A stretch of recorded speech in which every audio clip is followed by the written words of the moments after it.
Bonjour et bienvenue sur La Secte, la chaîne de Foot US. On se retrouve pour une nouvelle saison de football américain, de NFL. Chaque semaine, nous nous retrouverons pour faire des avant-matchs, notamment un avant-match d'un match que j'aurai choisi, du meilleur match de la semaine. Nous ferons aussi l'après-match de ce match et le 2-minute warning sur le même modèle que l'année dernière. C'est parti! Et pour cette week 1, j'ai décidé de me concentrer sur le match qui opposera les Buffalo Bills aux Baltimore Ravens. Le match aura lieu à Buffalo.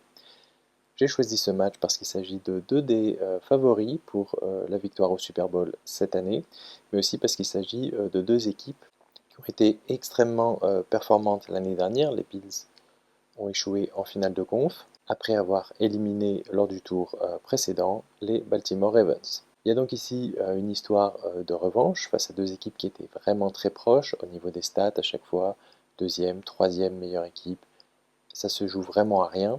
Et l'histoire de revanche concerne évidemment donc ce tour de playoff qui a vu les Buffalo Bills l'emporter après une glissade dans les derniers instants alors qu'un touchdown aurait pu être marqué par les Ravens. Mais là aussi, il s'agissait à ce moment-là d'un autre match revanche puisque les Buffalo Bills s'étaient fait écraser lors de matchs de saison régulière par les Ravens qui leur avaient littéralement roulé dessus, marché dessus, puisqu'en fait ils avaient procédé à un jeu de course absolument impressionnant qui avait explosé la défense des Buffalo Bills. Donc je l'ai dit, ces deux équipes ont un jeu de course important, très intéressant.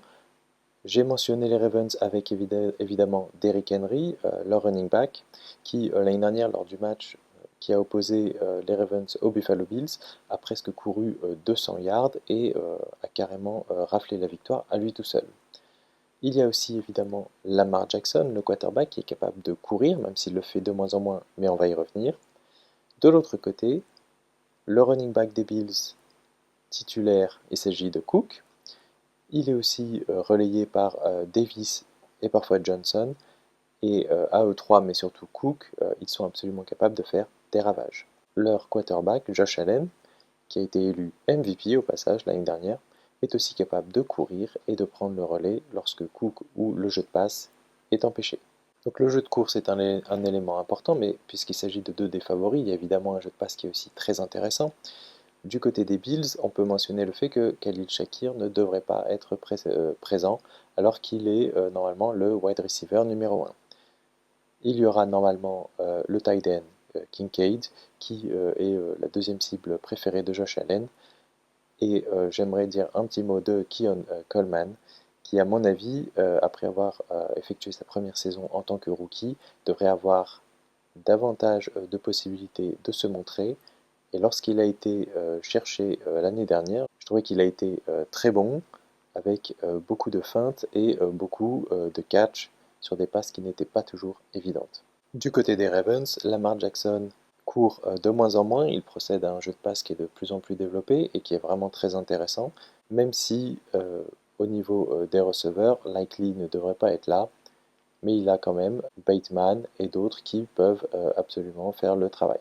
Ce match oppose donc deux très bonnes équipes avec de la qualité partout sur le terrain. Et ce match aura aussi un gros enjeu, même si c'est seulement le premier match de la saison, puisque rappelez-vous, l'année dernière, les Ravens ont commencé leur saison en perdant leurs deux premiers matchs. Et c'est ce qui leur a coûté au final la place au niveau des seeds. Vous savez, lorsque vous êtes qualifié pour les playoffs, c'est en fonction de votre rang au niveau de la ligue et du classement. C'est pour cela qu'ils ont fini par jouer à Buffalo en pleine neige, et c'est ce qui a occasionné la glissade. Les Ravens, en plus de se venger, vont vouloir prendre dès maintenant un avantage sur les Bills en vue des playoffs. Pour cela, il faudra prendre le dessus sur la défense. Les Ravens, on le sait, ont une grosse défense, mais les Bills ont montré l'année dernière qu'ils étaient capables de contenir le jeu de course des Ravens.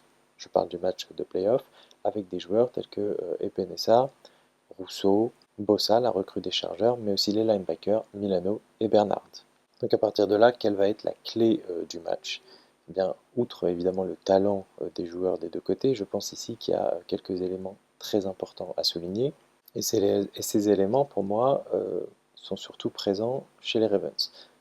Premièrement, en défense, je pense que les Ravens ont tout intérêt à adopter une tactique classique de rush fort, donc avec 4 défenseurs au niveau de la ligne défensive.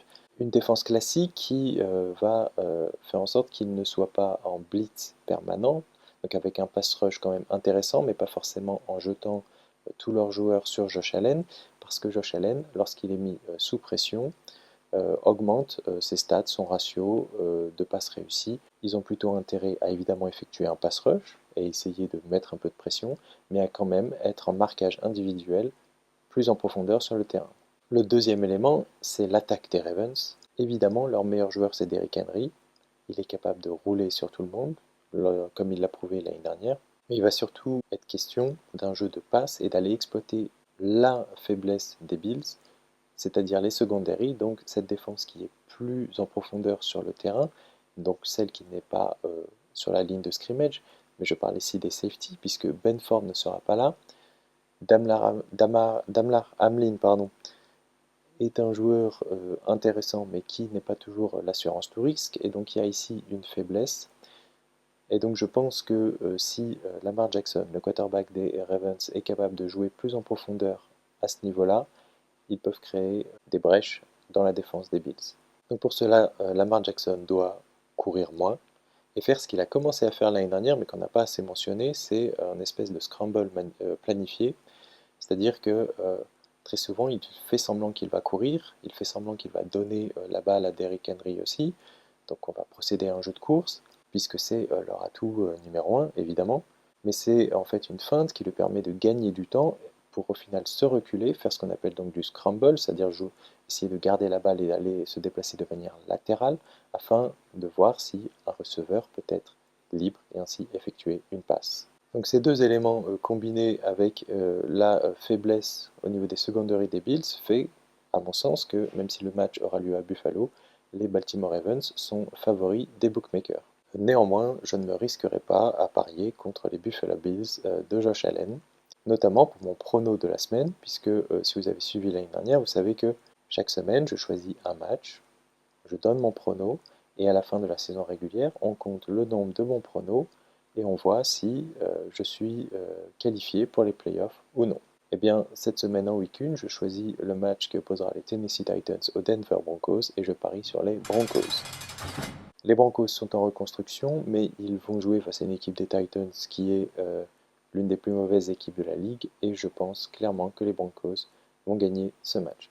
C'est tout pour ce match. Je vous remercie de m'avoir suivi. Je vous souhaite de bons matchs, un bon week-end et on se retrouve la semaine prochaine sur la secte.